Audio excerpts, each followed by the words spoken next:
I dag laver vi makeup på bedste. Det bliver spændende, hvordan det går. Ja. Jamen, jeg glæder mig. Vi vender lige lidt ned på bedstes hoved, altså. Jeg starter med foundation. Og I har hver jeres halvdel? Ja. Ja. Okay. Jeg starter med at gå ind med foundation også. Det er the results af min. Wow. Du griner. Nej, men det... Hvis man lige kigger væk fra læbestiften, så...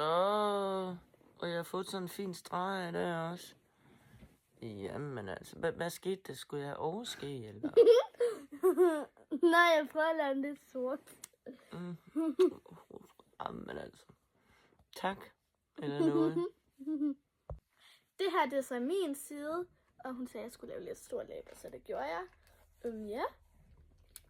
Det ligner ikke helt, hun har makeup på, men det ser stadig flot ud, synes jeg. Lidt på kindbenene og lidt øjenskygge, den synes jeg er blevet fin. Og øjenbrynene er også blevet rimeligt. Og hvis man kigger lidt, så har du noget eyeliner der.